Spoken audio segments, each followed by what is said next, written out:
Hi, and welcome to Echoes from the Basement, an X-Files podcast. Hey, I'm your host, Alice, and each week I revisit a classic episodes of the X-Files while sharing my take on the strange and mysterious adventures of Agent Scully and Mulder. And who knows, I might even make a believer out of you. Hey, what's up, everybody? I hope you're all having a great week. I'm so sick of it being hot outside. I am just ready for it to be spooky season and for it to be nice and cold outside. My opinion is that the outfits are better in winter than they are in summer. I just feel like rocking a classic turtleneck is where it's at. So, let's get into the episode. We're on episode 3, Squeeze, of the X-Files series. It starts off in Baltimore, Maryland. We see a businessman walking around a building. The camera then zooms in on the sewer, and we see somebody staring back at us. I just assume it's Pennywise because that's where he also lives. The businessman ends up walking to his building, which we assume is his work. He takes the elevator up. We can see it on the security camera. When the man gets up to his office, he's completely alone, where he calls his wife and says that he's going to be late. As he's talking and working on the phone, we see that the screws of the vent slowly turn and come off, and someone or something comes through the vents. I would be terrified. We then see the businessman attacked by something in his office that came through the vent. The door is broken down violently and there's blood everywhere. Now, let's go back to DC. Scully is talking with another FBI agent that she knew from the academy. His name is Tom. He wants her help on that recent case we just witnessed with the businessman. They both agree that it is a serial killer. Tom also makes fun of Mulder, calling him Spooky Mulder. I hate that. Mulder is pretty much the only person in the FBI that does his actual job. Agent Tom ends up asking Scully if she can do a profile for the Baltimore police on this serial killer. Several people have died in similar ways, but there's no connection to each person, and there has been similar points of entry, so no entry. So Tom is saying that basically all these people keep dying, it has the same MO, how is this person getting in?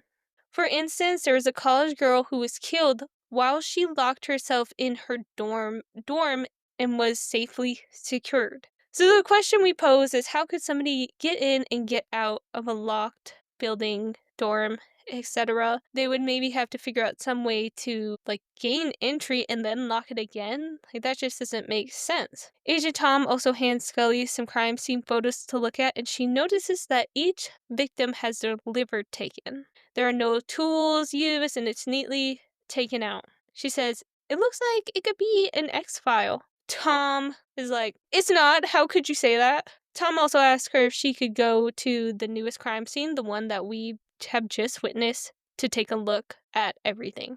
Well, Scully says, "I could help you on the case, but I gotta talk to my BFF Mulder. I gotta go ask him first." FBI agent Tom is like, "Okay, but, just remember, this is my case. Spooky Mulder is not going to get involved that much." So Scully talks to Mulder and sees if he can help on the case and what they can do for Agent Tom. Scully also mentions his nickname, Spooky Mulder, and how Tom makes fun of him, referring to Mulder.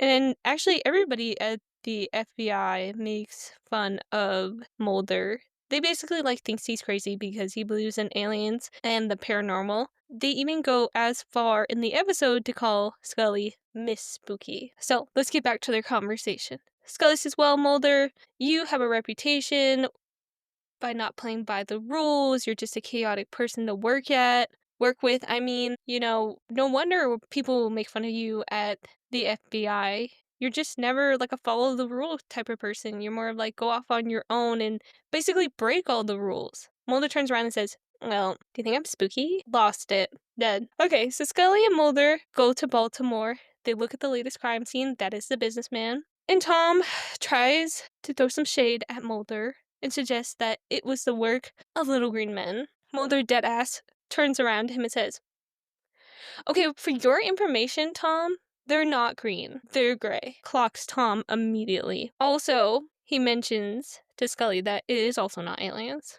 During their evaluation of the crime scene, Mulder is actually the only person doing his job, and he finds a metal shard on the floor. Well, what could it possibly be? He looks up and he sees that it's from the vent. All right, so he's just connecting the dots, doing his job, unlike some other people.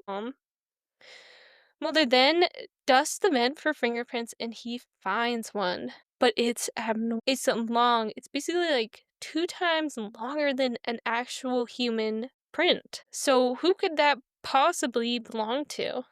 Tom says, Mulder, you're crazy. Nobody can fit in that vent. It's too small. So you're wrong. Mulder basically turns around and says, okay, I'll keep that in my back pocket for now. He looks, I'm referring to Mulder, through old cases and he finds that there has been 10 murders that all match up to this exact murder that they're looking at now. They have the same MO and characteristics. The liver is gone. There's no point of entry. Somebody just, I guess, slips through. They're decade-long murders. This one from the 90s and the 60s. Mulder says that there are 5 murders every 30 years. And now the killer only needs 2 more murders under his belt. They also find a fingerprint that matches the one that Mulder found in the FBI database. We'll come back to that. So Scully says, well, for all this to be possible, this guy who is murdering everybody, stealing people's livers, going in undetected, he would have to be 100 years old. That is just impossible. How could that even be true? You know, Mulder, this is just one of your crazy theories, and that's why they put you in the basement because you're insane. Well, Mulder says, I think, Scully, we should have a separate investigation from Tom. We won't ruin his by coming up with these, crazy theories that there's a 100-year-old murderer on the loose. So we'll just, do everything separately for right now. He can have his own case, we'll have ours. I also want to mention that the next group of murders would be in 2023, which sounds like kind of insane on this show, but we are there now. Well, 2 years. But I thought that was really funny to be like, oh my gosh, that was so far away at that time and we have just basically passed it. So moving on, Scully is on the stakeout of the latest crime scene from the beginning. She thinks that her theory is that the murderer will come back and relive his experience at that crime scene. He has to know the inner structures of that building and he could hide in plain sight. So her profile of this person is that he's a 25 to 35-year-old man, he's white, he likes to come back to the crime scenes, he must have some knowledge of the inner structures of the building, especially if he is getting through the vents,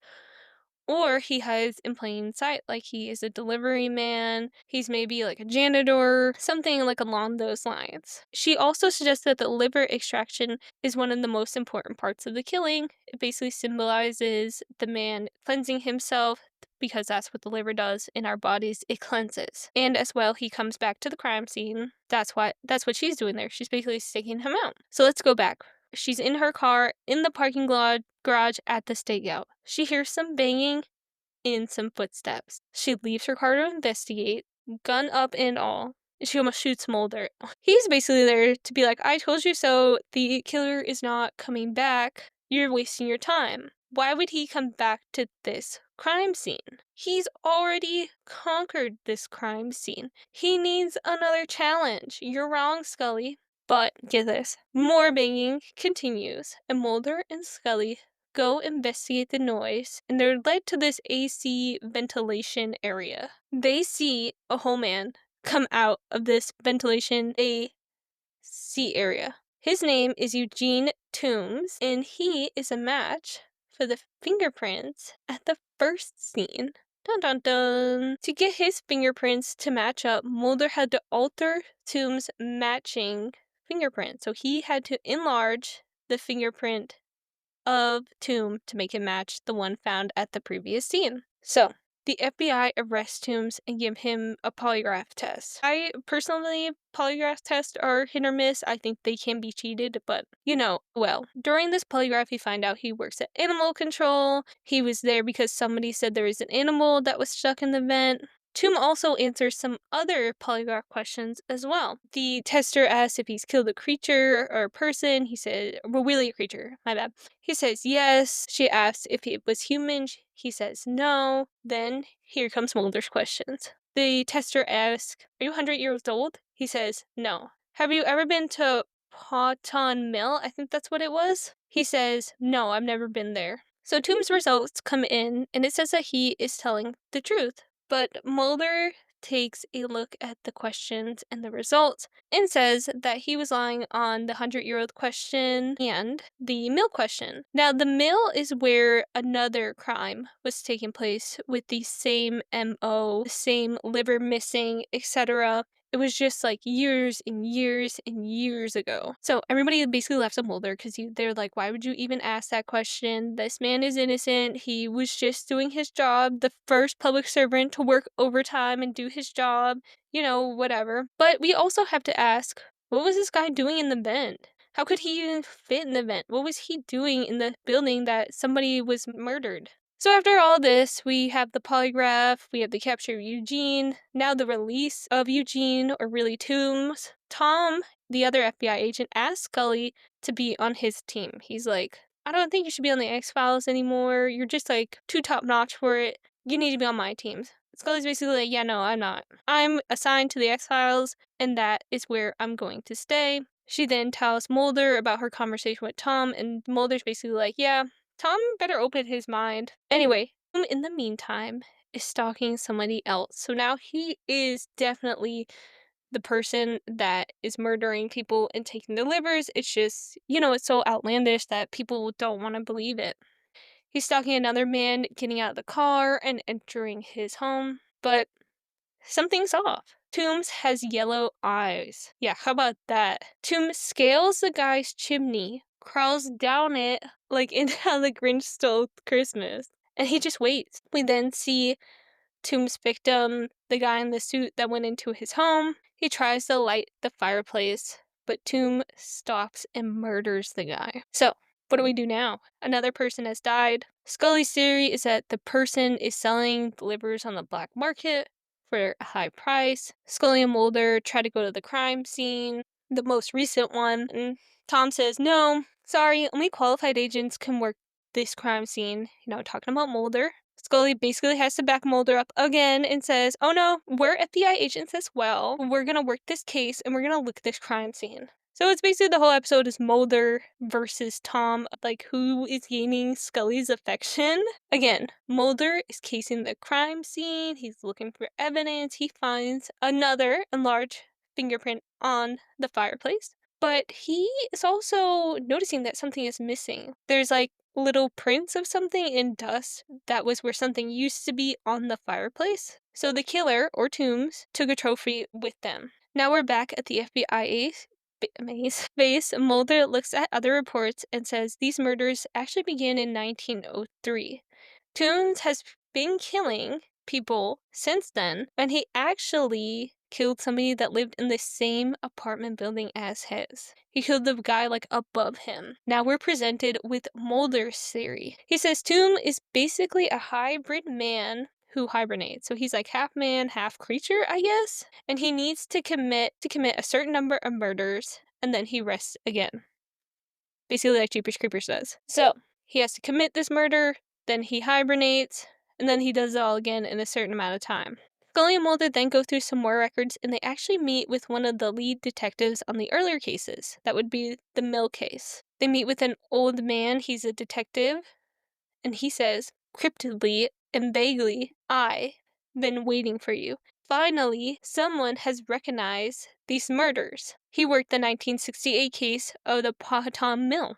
The older detective explains his experience while investigating these murders. He said his heart went cold and he felt the true presence of evil, like basically his stomach dropped. He describes the creature, person, monster as all these horrible acts of humanity basically molded into one monster, or it, or person. He gives Scully and Mulder some of the evidence that he has collected over the past, couple decades. He is sure that the same person is doing these murders. They all have the same MO, liver missing, no point of entry. The detective also has a picture of Toombs, but from 30 years ago, working as a milk delivery man and in his old apartment building. Just wow. Mulder and Scully's theories are kind of both right. Scully and Mulder then check out the apartments that Toomb lived at one point. It's just an abandoned building, rundown building. They walk through it, they're like, there's nothing here, it's just old. We should just go soon. But behind a mattress, they find a hole in the wall. They go down the hole and see a huge nest made of newspaper and I don't know, goop, which would be later known as bile. Yeah, no. I would dip out immediately. We also see that he has some trophies, like the vase or the item, I'm not really too sure like what it was, that was taken off the most recent murder, the businessman at his home, was taken off his fireplace. Now they have proof that it's Toombs. I forgot his name for a second. It's Toombs. Mulder tells Scully to go get some extra help and he's gonna stake out the home and wait for Toombs. On the way out, get this, Scully says that her necklace gets caught on something. Yeah, you know what he gets caught on? Toombs hanging upside down from the ceiling with his yellow eyes. Then, more FBI agents come. They have this whole stakeout planned. FBI agent Tom turns around and says, yeah, this is stupid. He's not coming back here. There's nothing here. We're gonna call this off. Scully confronts Tom about this and says, is this the way to get to the top? Because if that's true, I hope you fall off. She says, I am done with you, Tom. You jerk. Meanwhile, while this is all happening, Mulder is still at Toombs' apartment, and he's like, where did everybody go? Why is nobody here? He then sees Scully's necklace on the trinket trophy area in this basement area where the nest is. And he's like, man, I have to get to Scully immediately. Toombs is going after her next. We then see Toombs tries to attack Scully through the vents in her home. The vents, I mean. He like sticks his hand out of the vent and grabs her ankle. I would have died.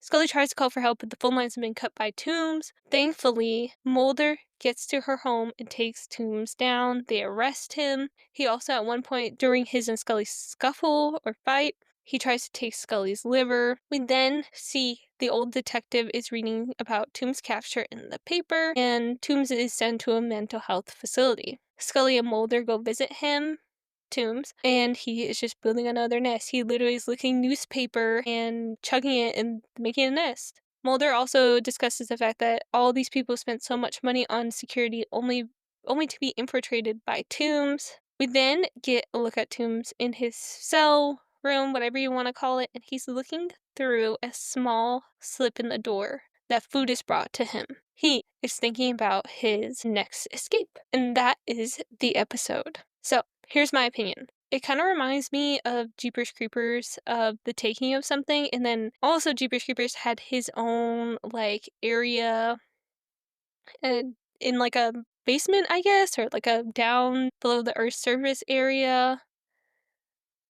Also reminded me giving Pennywise vibes of him hiding in the sewer, Tomb hiding in the sewer. Also, why does everybody clown so much on Mulder? He's basically the only person that does his job there and does it well. I just really think people are just haters in the FBI because Mulder just doesn't follow the rules, but he still gets things done. Also, why did Mulder have to touch the goop on the nest? If I was Scully, I would be like, don't touch that. Don't do it. I would have a sensory nightmare over touching that. I think it would just completely crash me out. Overall, this episode was pretty exciting, and Mulder had to prove everybody wrong like he always does. Anyway, thanks for listening, all you truth seekers, abductees, and X-Files enthusiasts. Be sure to like, subscribe, and share the show. And remember, the truth is out there. You just have to find it.